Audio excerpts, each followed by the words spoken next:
Painted application ધોરણ 6 થી 12ના વિદ્યાર્થીઓ માટે અપડેટ થઈ ચૂકી છે. આ એપ્લિકેશનમાં શું છે? બધા જ વિષયના વિડીયોઝ છે. ગુજરાતની બેસ્ટ ફેકલ્ટી દ્વારા લાઈવ લેક્ચર્સ છે. આઈએમપી પ્રશ્ન છે, ટેસ્ટ સિરીઝ છે અને ગુજરાતના તમામ વિદ્યાર્થીઓ સાથે તમે તમારી કમ્પેરિઝન કરી શકો છો. ગેમિફિકેશન છે અને બીજું ઘણું બધું. તો તમે એપ્લિકેશન ડાઉનલોડ ન કરી હોય તો ડિસ્ક્રિપ્શનમાં લિંક આપી છે. હમણાં જ પ્લે સ્ટોર ઉપર જાઓ અને એપ્લિકેશન ડાઉનલોડ કરો. ઘરે બેઠીને સરસ મજાનું ગુજરાતની જોરદાર ફેકલ્ટી સાથે ભણો, સારા માર્ક્સે પાસ થાઓ. પ્લેઝન્ટરીઝ, આ ફંક્શન છે ઘણા નથી સમજાતું, એકદમ ઈઝી ફંક્શન છે બરાબર. એક્સચેન્જિંગ પ્લેઝન્ટરીઝ અથવા નાઇસિટીઝ,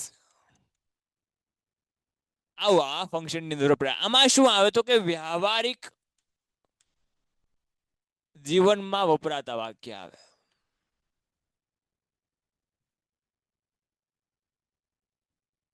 અને ખાસ આ ફંક્શન કેમાં પૂછાશે? રિસ્પોન્સ ધ ફંક્શન એની અંદર પૂછાશે. રિસ્પોન્સ ધ ફંક્શનમાં આ ફંક્શન છે વધારે પૂછાશે. એક્સચેન્જિંગ પ્લેઝન્ટરીઝ ની અંદર શું આવે? વ્યવહારિક જીવનમાં યુઝ થતા વ્યવહારિક જીવનમાં વપરાતા કેટલાક વાક્ય આવે. ફોર એક્ઝામ્પલ, તમે સવારમાં કોઈકને મળો છો બરાબર, તો તમે એને શું કહો છો? તો કે ગુડ મોર્નિંગ. તો એક્સચેન્જિંગ પ્લેઝન્ટરીઝ કહેવાય. કોઈ વ્યક્તિ છે, એ કોઈ વ્યક્તિ તમને હેલ્પ કરે છે તો તમે એને શું કહો છો? તો તમે એને કહો છો થેન્ક યુ. તો એક્સચેન્જિંગ પ્લેઝન્ટરીઝ. કોઈ વ્યક્તિને તમે મળ્યા છો બરાબર, અને તમને મળીને આનંદ થયો તો તમે શું કહો? Nice to meet you. Exchanging pleasantries કહેવાય, નાઇસિટીઝ કહેવાય. કોઈને એ સારી એવી જોબ લાગી છે, કોઈકે સારું એવું ઇન્ટરવ્યુ પાસ કર્યું છે, કોઈક છે એને સારી એવી એક્ઝામ પાસ કરી છે બરાબર, તો તમે એને શું કહેશો? કોંગ્રેચ્યુલેશન્સ. તો આવા જે ફંક્શન છે બરાબર, એ બધા ફંક્શન આવા જે સામાન્ય રોજિંદા જીવનમાં વપરાતા વાક્યો છે એ કેમાં આવશે? તો કે એક્સચેન્જિંગ પ્લેઝન્ટરીઝ ની અંદર, નાઇસિટીઝ ની અંદર છે આવશે. રેડી છે? ક્લિયર છે આ ફંક્શન? એક્સચેન્જિંગ પ્લેઝન્ટરીઝ અને નાઇસિટીઝ. હવે ફંક્શન નંબર 14 અહીંયા ધ્યાન રાખજો. ડિસ્ક્રાઇબિંગ એક્સક્લેમેશન બરાબર. ડિસ્ક્રાઇબિંગ એક્સક્લેમેશન એટલે આવું ફંક્શન આવે છે. એક્સક્લેમેશન એટલે શું થાય? તો કે ઉદ્ગાર વાક્ય આવે.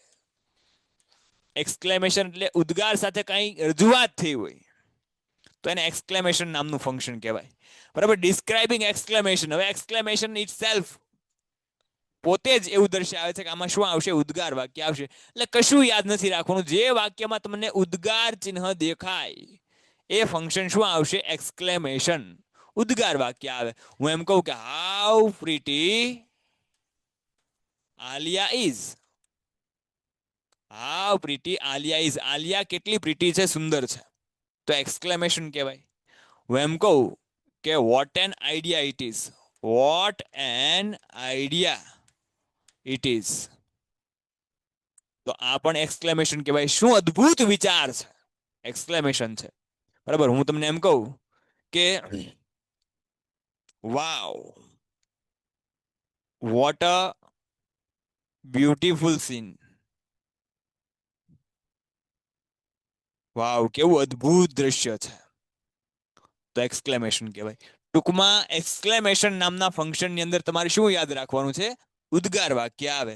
અને એક્સચેન્જિંગ પ્લેઝન્ટરીઝ, એક્સચેન્જિંગ પ્લેઝન્ટરીઝ ની અંદર શું યાદ રાખવાનું છે? તો કે વ્યવહારિક જીવનમાં જે પણ વાક્ય આપણે ઉપયોગમાં લઈએ છીએ એ વ્યવહારિક જીવનમાં, એ રોજિંદા જીવનમાં એ વપરાતા કેટલાક વાક્યો છે એ આની અંદર આવશે.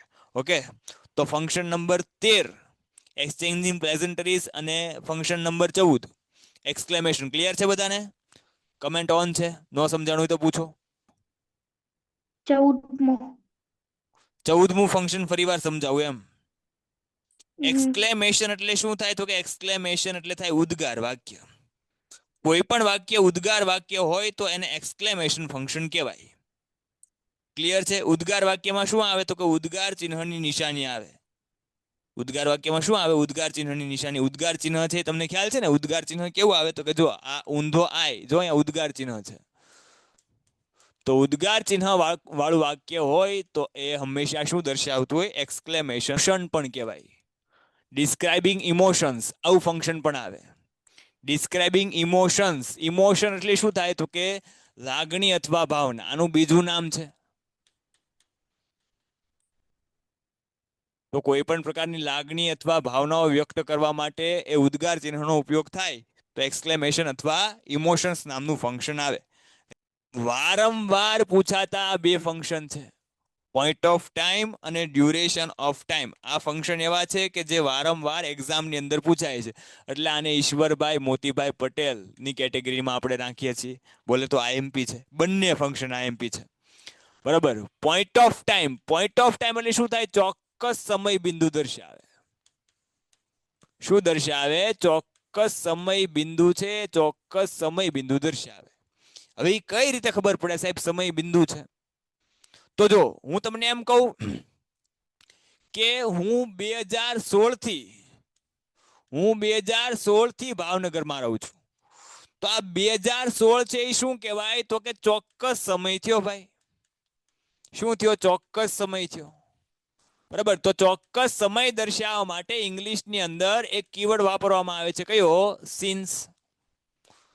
તો પોઈન્ટ ઓફ ટાઈમ ની અંદર એટલું યાદ રાખવાનું છે કે જ્યારે વાક્યની અંદર સિન્સ આવે અને સમય હોય તો ત્યારે છે હંમેશા એ સિન્સ એ સમય બિંદુને નિર્દેશ કરે છે, અને સમય બિંદુને નિર્દેશ કરે છે એટલા માટે એ કયું ફંક્શન નિર્દેશ કરે છે? તો કે પોઈન્ટ ઓફ ટાઈમ નામનું ફંક્શન નિર્દેશ કરે છે. હવે સિન્સ ક્યારે ક્યારે આવી શકે? જો અહીંયા ધ્યાન રાખો.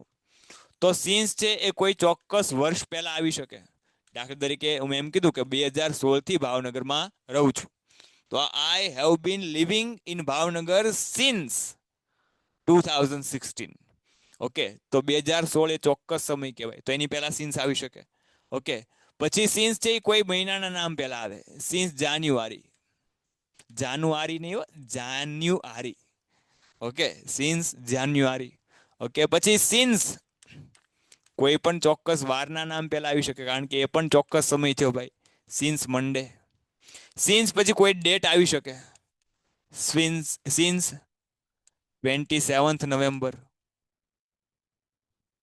ઓકે, સિન્સ પછી કોઈ ચોક્કસ સમય પણ આવી શકે. Since 6 PM.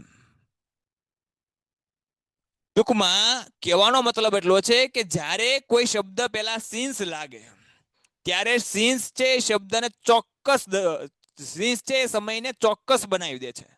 એટલે સિન્સ પછી એ શબ્દ છે એ સમય બિંદુને રિપ્રેઝન્ટ કરે, અને સમય બિંદુ આવે તો એને શું કહેવાય? પોઈન્ટ ઓફ ટાઈમ કહેવાય. આઈ હેવ બીન લિવિંગ આમ નો આવે, living in Bhavnagar. I have been living in Bhavnagar since 2016. તો આ શું કહેવાય? સિન્સ શબ્દ આવ્યો એટલે શું કહેવાય? તો કે ચોક્કસ સમય બિંદુ થયું. સિન્સ પછી સમય આવવો જોઈએ. બરાબર. શું આવવું જોઈએ? સિન્સ પછી સમય આવવો જોઈએ, એટલે ચોક્કસ સમય બિંદુ થાય, અને સમય બિંદુ હોય એટલે શું કહેવાય? પોઈન્ટ ઓફ ટાઈમ કહેવાય. જો અહીંયા ધ્યાન રાખો, અત્યારે કેવો સમય છે? 2025. તો આ સિન્સ 2025, સિન્સ એટલે સિન્સ 2016 એટલે સિન્સ 2016 એટલે 2016 છે આ ચોક્કસ સમય થયો. તો 2016 છે એ ત્યાંની વાત કરી છે, તો આ ચોક્કસ સમય બિંદુ કહેવાય. પણ જ્યારે એ કોઈ પણ ચોક્કસ વર્ષના નામ પહેલા, બરાબર, એ લાસ્ટ શબ્દ લાગે તો છે સમયગાળોને એવું રિપ્રેઝન્ટ કરે છે. બરાબર. કઈ રીતે? તો એ સમયગાળો છે કેમાં રિપ્રેઝન્ટ થાય? તો એ ડ્યુરેશન ઓફ ટાઈમ ની અંદર આવે. અહીંયા ધ્યાન રાખજો, ડ્યુરેશન ઓફ ટાઈમ એટલે શું થાય? તો કે સમયગાળો, સમયગાળો દર્શાવે. હવે સમયગાળામાં શું આવે? જો એક જ વાક્ય યાદ રાખજો. હું તમને એમ કહું કે 2015 થી હું ભાવનગરમાં રહું છું, તો 2015 એ વર્ષ છે, એ વર્ષ શું કહેવાય? સમય બિંદુ કહેવાય. હવે અત્યારે 2025 થયું, વાત આપણે કેની કરી? 2015 ની. પણ હું તમને એ જ વાક્ય એમ કહું કે હું 10 વર્ષથી ભાવનગરમાં રહું છું. મેં શું કીધું? હું 10 વર્ષથી ભાવનગરમાં રહું છું. તો વાત તો એક જ છે. 2015 થી ભાવનગરમાં રહું છું કે 10 વર્ષથી ભાવનગરમાં રહું છું, વાત એક જ છે. પણ વાત એમ છે કે 2015 થી, તો 2015 શબ્દ તમે મૂકો છો, વર્ષ દર્શાવો છો, તો એ સમય દર્શાવે, અને સમય દર્શાવે ચોક્કસ સમય છે, એટલે પોઈન્ટ ઓફ ટાઈમ કહેવાય. પણ હું તમને એમ કહું 10 વર્ષથી, તો 10 વર્ષથી સમયગાળો કહેવાય, એ ડ્યુરેશન કહેવાય. સમજ પડે કે નહીં પડતી? સમજાણું ને? હા, જેનિલભાઈ ને હવે duration of time. Duration of time એટલે શું કહેવાય? તો કે સમયગાળો કહેવાય. રેડી છે ભાઈ? જે લોકોને ફંક્શન ચાલી ગયા છે બરાબર, એ લોકો, મને ખ્યાલ છે તમને આવડે છે, એટલે બને ત્યાં સુધી જે લોકોને બાકી છે, જે પહેલી વાર ભણે છે, એ લોકોને રિવાઇઝ કરવા દો. હો, એ લોકોને ભણવા દો, તમે રિવાઇઝ કરો. ઓકે, તમને ખ્યાલ છે કે સમયગાળા પહેલા ફોર આવે તો પાછો એવું ક્વેશ્ચન ન પૂછાય કે સાહેબ સમયગાળો છે તો એની પહેલા ફોર આવે? હજી મારે ભણાવવાનું બાકી છે. તમને આવડે છે, વેલ એન્ડ ગુડ, બહુ સરસ, ખૂબ સારી પ્રેક્ટિસ છે, કીપ ઇટ અપ. પણ જેને બાકી છે એને તો વ્યવસ્થિત, બરાબર, પહેલી વાર છે એટલે થોડુંક ડીપમાં ભણવા દો. ઓકે, ચલો. હવે ડ્યુરેશન ઓફ ટાઈમ એટલે શું થાય? તો કે સમયગાળો કહેવાય. અને સમયગાળો અને સમય બિંદુ એની વચ્ચેનો ડિફરન્સ મેં તમને કીધો કે 2015 થી ભાવનગરમાં રહું છું તો એ સમય બિંદુ થયું. 10 વર્ષથી ભાવનગરમાં રહું છું તો એ સમયગાળો થયો. સમયગાળો છે એ દર્શાવવા માટે બે કીવર્ડ તમારે યાદ રાખવાના. બરાબર, બે કીવર્ડ તમારે યાદ રાખવાના. ફોર પછી જ્યારે કોઈ સમય આપ્યો હોય, બરાબર, તો એ ફોર પછી હંમેશા સમયગાળો આવે. કેવું આવે? તો કે ફોર 2 years, 2 વર્ષથી, તો આ સમયગાળો કહેવાય. ફોર 5 months, 5 મહિનાથી, તો આ સમયગાળો કહેવાય. ફોર અ વીક, અઠવાડિયાથી, તો આ સમયગાળો કહેવાય. ફોર 2 hours, 2 કલાકથી, તો આ શું કહેવાય? સમયગાળો કહેવાય.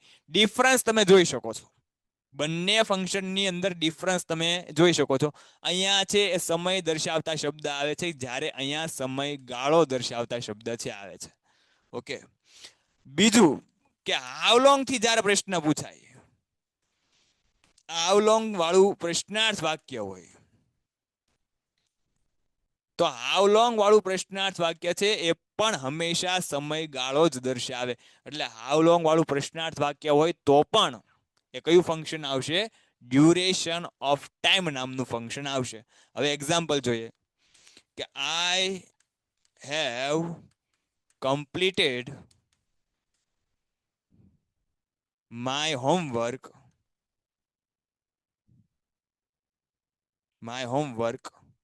Four 2 hours. 2 કલાકથી મેં મારું હોમવર્ક કમ્પ્લીટ કરી નાખ્યું છે. અને આ ફોર અને સિન્સ બંને એવા કીવર્ડ છે કે જેના ઉપયોગ માટે બે ખાસ કાળનો ઉપયોગ થાય છે: પૂર્ણ વર્તમાન કાળ અને ચાલુ પૂર્ણ વર્તમાન કાળ. રેડી છે? તો I have completed my homework for 2 hours. 2 કલાકથી મેં મારું હોમવર્ક કમ્પ્લીટ કરી નાખ્યું છે.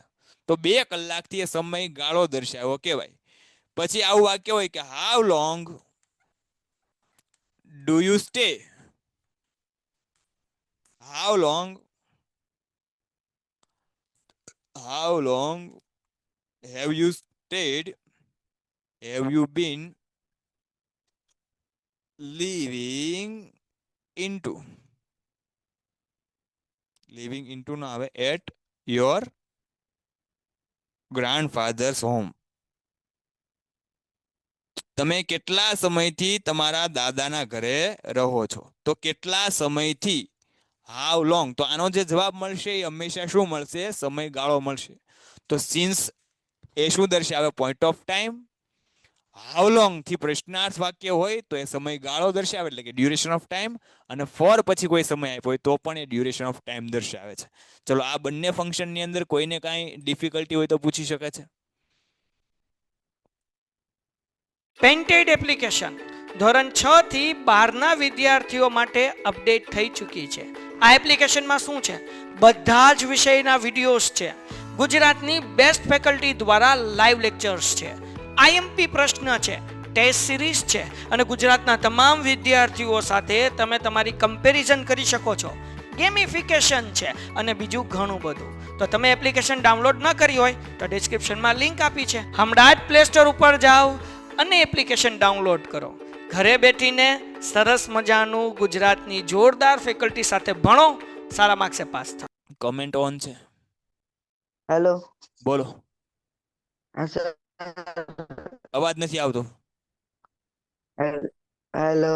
હા બોલો. હેલો. હા બોલો. હા સર, આપણે આપણે ડ્યુરેશન ઓફ ટાઈમમાં આપણે પ્રશ્ન તો કહી શકે કે સમ ડેઝ અગેન આઈ એમ અવાજ નથી આવતો ભાઈ તમારો સમ બિલકુલ. Days I am go. Hello black bug માંથી પૂછાય હેલો એવું જરૂર નથી. હા બોલો ભાઈ. હાલો. હેલો એ કમેન્ટ કરો તમે પ્રિન્સભાઈ, તમારો અવાજ નથી આવતો. કમેન્ટ કરો, કોમેન્ટ ની અંદર આન્સર પૂછો, ક્વેશ્ચન પૂછો. Okay, clear. બ્લેક બગ માંથી ફંક્શન પૂછાય એવું જરૂરી નથી. ફંક્શન બ્લેક બગ માંથી વ્યવહારમાં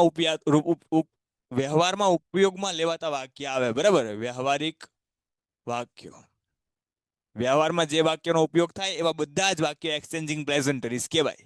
રેડી છે? તમે કોઈકને સવારમાં મળો, તમે એને એમ કહો કે ગુડ મોર્નિંગ, તો એક્સચેન્જિંગ પ્રેઝન્ટરીઝ કહેવાય, બરાબર. તમે છે કોઈકને મળીને એમ કહો કે નાઇસ ટુ મીટ યુ, તમને મળીને આનંદ થયો, તો એક્સચેન્જિંગ પ્રેઝન્ટરીઝ કહેવાય, બરાબર. તમે છે એ કોઈકને એમ કહો છો કોંગ્રેચ્યુલેશન્સ, એને નવી જોબ લાગે છે, બરાબર, તો કોંગ્રેચ્યુલેશન્સ કહો, તો એક્સચેન્જિંગ પ્રેઝન્ટરીઝ કહેવાય. કોઈક તમારી મદદ કરે છે, તમે એને એમ કહો છો થેન્ક યુ, તો એક્સચેન્જિંગ પ્રેઝન્ટરીઝ કહેવાય. ક્લિયર છે? ચાલો, ઓકે ક્લિયર. ચલો હવે આગળ જઈએ. ભાઈ સ્ટુડન્ટ્સ, બધાને એક વિનંતી છે કે જે લેક્ચરમાં જે ચાલતું હોય નહીં કહેવાય, બરાબર. હવે 10મું ફંક્શન આપણે લાસ્ટ ટાઈમ ચલાવ્યું હતું, તો ત્યારે મેં પૂછ્યું, હવે પાછું એ 10મું ફંક્શન અત્યારે સમજાવું તો એનો મતલબ શું થાય ખબર? કે તમે ત્યારે કાં તો વ્યવસ્થિત ભણ્યા નથી, કાં બીજું કે ત્યારે તમે એબસન્ટ હતા. તો એબસન્ટ હતા તો એ પાછું 10મું અત્યારે નો હોય, પછી તમારે એ જે રિવાઇઝ કરી લેવાનું, બરાબર, લેક્ચરની અંદર જોઈ લેવાનું હોય. પછી આ જે લેક્ચર ચાલવો જોઈએ, બરાબર, જેટલું ચાલવું જોઈએ, ટાઈમ લિમિટેડ છે આપણી પાસે. ઓકે, એટલે ખાસ ધ્યાન રાખજો ભાઈ, બરાબર. ખોટા નકામા ક્વેશ્ચન છે એ ન પૂછો તો વધારે મજા આવશે. અમે તો ક્વેશ્ચનના આન્સર દેવા માટે જ અહીંયા છીએ, પણ ટાઈમ તમારો જ એ ખોટી થશે. ચલો, એની પછીનું ફંક્શન છે કન્ડિશન. હવે અહીંયા ધ્યાન રાખજો, અગત્યનું ફંક્શન છે આઈએમપી છે, બરાબર. એક્સપ્રેસિંગ કન્ડિશન એવું કીધું હોય. કન્ડિશન એટલે શું થાય? તો કે કન્ડિશનનો મતલબ થાય શરત, શરતી વિધાન આવે. શું આવે? શરતી વિધાન. હવે શરતી વિધાન કોને કહેવાય? 5 રૂપિયાની શરત, 10 રૂપિયાની શરત, 500ની શરત, એ શરતની વાત નથી, એને બેટ કહેવાય, એને કન્ડિશન ના કહેવાય. કન્ડિશન એટલે પરિસ્થિતિ, શરતી વિધાન આવે. શરતી વિધાન એટલે જો વરસાદ આવશે તો પાક સારો થશે, જો આમ થશે તો આમ થશે, જો આમ નહીં થાય તો આમ નહીં થાય. આવા જે વાક્ય છે કે જો વિરાટ કોહલી સારું રમ્યો હોત તો ઇન્ડિયા મેચ જીતી ગયું હોત, તો આ કન્ડિશન કહેવાય. જો તમે મહેનત કરશો તો તમે સફળ થશો, કન્ડિશન કહેવાય. ટૂંકમાં કન્ડિશન સ્ટેટમેન્ટ, શરતી વિધાન રજૂ કરવા માટે આ કન્ડિશન નામનું ફંક્શન છે આવે છે. બે કીવર્ડ એવા છે કે જેનો ઉપયોગ કરીને છે તમે કન્ડિશન રજૂ કરી શકો છો, બરાબર. એક છે ઇફ અને બીજું છે અનલેસ. એક છે ઇફ અને બીજું છે અનલેસ. ઇફ નો મતલબ શું થાય? તો કે ઇફ નો મતલબ થાય જો તો, અને અનલેસ નો મતલબ શું થાય? જો નહીં તો. ઇફ નો મતલબ થાય જો તો, અને અનલેસ નો મતલબ શું થાય? જો નહીં તો. આ ક્યાં આવે? તો કે હકાર વાક્યમાં આવે. આ ક્યાં આવે? તો કે નકાર વાક્યમાં આવે. આમાં યાદ રાખવાનું છે કે નોટ ન આવે તેમ છતાં વાક્ય નકાર બને. અનલેસમાં નોટ ન આવે તેમ છતાં વાક્ય નકાર બને. સમજાવું છું, અહીંયા ધ્યાન રાખો. કન્ડિશન છે, શરત છે, આમાં ખાસ યાદ રાખવાનું છે કે વાક્ય રચના સ્પેસિફિક છે કે ઇફ અનલેસ પછીનું જે વાક્ય હશે એ સાદા વર્તમાન કાળનું હશે, અને એની પછી જે વાક્ય હશે એ સાદા ભવિષ્યકાળનું હશે. ઓકે, ઇફ અને અનલેસ પછી આવતું તરત વાક્ય સાદા વર્તમાન કાળનું હોય, એના પછીનું આવતું તરત વાક્ય સાદા ભવિષ્યકાળનું હોય. એક્ઝામ્પલ જોઈએ એટલે વધારે આઈડિયા આવે. આવું વાક્ય હોય કે if you work hard, if you work hard, જો તમે સખત મહેનત કરશો, યુ વિલ સક્સેસ, તો તમે સફળ થશો, બરાબર. ઇફ યુ વર્ક હાર્ડ, જો તમે સખત મહેનત કરશો તો તમે સફળ થશો. ઓકે, તો આ સાદા વર્તમાન કાળનું કરતા પછી જો અહીંયા મૂળ રૂપ છે, સાદો વર્તમાન કાળ છે. વિલ સક્સેસ, બરાબર. તો વિલ અને સક્સેસ કયું છે? સાદો ભવિષ્યકાળ છે. વિલ અને ક્રિયાપદનું મૂળ રૂપ. રેડી છે? આ વાક્ય અનલેસ થી પણ આવી શકે કે અનલેસ યુ વર્ક હાર્ડ. હવે જો મેં શું કીધું છે તમને કે અનલેસ પછી જે આવતું વાક્ય છે ને, એટલે કે આ વાક્ય, આની અંદર નોટ નો પ્રયોગ ન થાય. આમાં નોટ ન આવે, આમાં નોટ નો આવે, કારણ કે અનલેસ નો પોતાનો જ મતલબ છે નકાર છે. અનલેસ નો પોતાનો જ મતલબ કેવો છે? નકાર છે. એટલે આનો મતલબ જ શું થાય કે અનલેસ યુ વર્ક હાર્ડ, જો તમે સખત મહેનત નહીં કરો તો, અહીંયા તમે નોટ મૂકી શકો બીજા વાક્યમાં કે યુ વિલ નોટ સક્સેસ, તો તમે સફળ નહીં થાવ. કન્ડિશન મેં શું કીધી કે અહીંયા જે વાક્ય આવે છે અનલેસ પછીનું જે આ વાક્ય છે આની અંદર નોટ આવે નહીં. રેડી છે? આ વાક્યની અંદર છે નોટ આવી શકે. અનલેસ યુ વર્ક હાર્ડ, જો તમે સખત મહેનત નહીં કરો તો યુ વિલ નોટ સક્સેસ, તો તમે સફળ નહીં થાવ. અથવા તમે આમ પણ કહી શકો, બરાબર, કે યુ વિલ ફેલ, તમે નિષ્ફળ થશો. રેડી છે? વાક્ય તો એક જ છે. હજી એક એક્ઝામ્પલ આપી દઉં કે if Abhay runs fast, if Abhay runs fast, આનો મતલબ શું થાય કે જો અભય ઝડપથી દોડશે, he will win the race, he will win the race, તો તે રેસ જીતશે. તો કન્ડિશન છે જો ઝડપથી દોડશે તો રેસ જીતશે. ટપ્પો પડે છે? બરાબર. જો અહીંયા અભય પછી શું મૂક્યું છે? રન્સ મૂક્યું છે. બરાબર. અભય છે ત્રીજો પુરુષ એક વચન કહેવાય, એટલે ક્રિયાપદનું એસ કે એસ વાળું રૂપ આવે. રન્સ મૂક્યું છે એટલે કે સાદો વર્તમાન કાળ છે. ઓકે. અને વિલ વિન સાદો ભવિષ્યકાળ છે. આ વાક્યને આપણે પાછું અનલેસ થી પણ જોઈએ કે અનલેસ અભય રન્સ ફાસ્ટ, અનલેસ અભય રન્સ ફાસ્ટ, આનો મતલબ શું થાય કે જો અભય ઝડપથી નહીં દોડે તો he will not win the race, તો તે રેસ નહીં જીતે. એક આ રીતે બને. અથવા આમ પણ બનાવી શકાય કે હી વિલ, ચાલો આકાશભાઈ કહે છે બરાબર આ જ ફંક્શન ફરીવાર સમજાવો. કન્ડિશન હજી ભાઈ જેને ન સમજાણું હોય, કોઈકને નેટ ન આવતું હોય તો મારા વાલા અહીંયા ધ્યાન રાખજો, બરાબર. અને આવા પ્રોબ્લેમ ન થાય એવું બીજી વાર ધ્યાન રાખજો, કારણ કે પછી લેક્ચર કટ થઈ ગયો હોય, બરાબર. અત્યારે તો ટાઈમ અપ થઈ ગયો છે એટલે હું તમને સમજાવું છું, પણ ઘણી વાર શું થાય લેક્ચર કટ થઈ ગયો હોય, બરાબર, તમે અડધી કલાક લેટ હો અથવા તમારું નેટ ઓછું આવે છે, તો બીજા આગળ ફંક્શન ચાલતા હોય તો બીજા જે છોકરા જોઈએ છે, બરાબર, બીજા જે સ્ટુડન્ટ્સ કનેક્ટેડ છે તો એનો તો અડધી કલાકનો ટાઈમ બગડે ને. એટલે પછી એવી કન્ડિશનની અંદર હું તે સમયે ન સમજાવી શકું. ઓકે. એટલે જે લોકોને છે એ ફંક્શન સમજાઈ ગયા છે એ લોકો જઈ શકે છે, અને આકાશભાઈ છે એના માટે હું ફરીવાર આ ફંક્શન છે સમજાવી દઉં છું, બરાબર. તમને કોઈને ડાઉટ હોય તો તમે પણ, અને જેને ન સમજાણું હોય એ પણ વેઇટ કરો, અને બાકીના જઈ શકે છે. ઓકે. કન્ડિશન, કન્ડિશન એટલે શું થાય ભાઈ? તો કે કન્ડિશન એટલે થાય શરત, શરતી વિધાન દર્શાવે. શરત કોને કહેવાય? કે જો આમ થશે તો આમ થશે, જો વરસાદ આવશે તો પાક સારો થશે. એક શરત છે કે જો કોહલી સારું રમશે તો ભારત 2027 નો વર્લ્ડ કપ જીતશે. કન્ડિશન છે, શરત છે. સમજ પડે?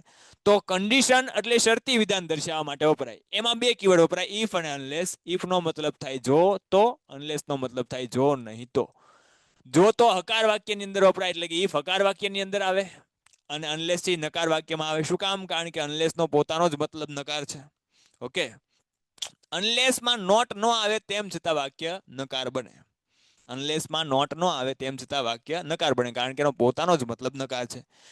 અને આ ખાસ યાદ રાખવાનું છે કે ઇફ કે અનલેસ પછી આવતું તરત વાક્ય સાદા વર્તમાન કાળનું હોય, અને એની પછીનું તરત આવતું વાક્ય છે એ સાદા ભવિષ્યકાળનું હોય. સાદા વર્તમાન કાળમાં કા ક્રિયાપદનું એસ કે એસ વાળું રૂપ આવે, અથવા તો ક્રિયાપદનું મૂળ રૂપ આવે. રેડી? એસ કે એસ વાળું રૂપ ક્યારે આવે? તો કે જો કરતા હી શી ઇટ કે એક વચન નામ હોય તો એસ કે એસ વાળું રૂપ, બરાબર. અન્યથા આઈ વી you they, I V you દે કે બહુવચન નામ હોય તો મૂળ રૂપ આવે. રેડી છે? અહીંયા વાક્ય આપ્યું છે કે ઇફ યુ વર્ક હાર્ડ, જો તમે સખત મહેનત કરશો, તો કરતા યુ છે એટલે ક્રિયાપદનું મૂળ રૂપ છે. If you work hard you will success, જો તમે સખત મહેનત કરશો તો તમે સફળ થશો. આ જ વાક્ય અનલેસ થી. તો if unless you work hard, જો તમે સખત મહેનત નહીં કરો તો વાક્ય નકાર બનવાનું છે. યુ વિલ નોટ સક્સેસ, તો તમે સફળ નહીં. પેન્ટેડ એપ્લિકેશન ધોરણ 6 થી 12ના વિદ્યાર્થીઓ માટે અપડેટ થઈ ચૂકી છે. આ એપ્લિકેશનમાં શું છે? બધા જ વિષયના વિડીયોઝ છે. ગુજરાતની બેસ્ટ ફેકલ્ટી દ્વારા લાઈવ લેક્ચર્સ છે. આઈએમપી પ્રશ્ન છે, ટેસ્ટ સિરીઝ છે અને ગુજરાતના તમામ વિદ્યાર્થીઓ સાથે તમે તમારી કમ્પેરિઝન કરી શકો છો. ગેમિફિકેશન છે અને બીજું ઘણું બધું. તો તમે એપ્લિકેશન ડાઉનલોડ ન કરી હોય તો ડિસ્ક્રિપ્શનમાં લિંક આપી છે. હમણાં જ પ્લે સ્ટોર ઉપર જાઓ અને એપ્લિકેશન ડાઉનલોડ કરો. ઘરે બેઠીને સરસ મજાનું ગુજરાતની જોરદાર ફેકલ્ટી સાથે ભણો, સારા માર્ક્સે પાસ થાઓ.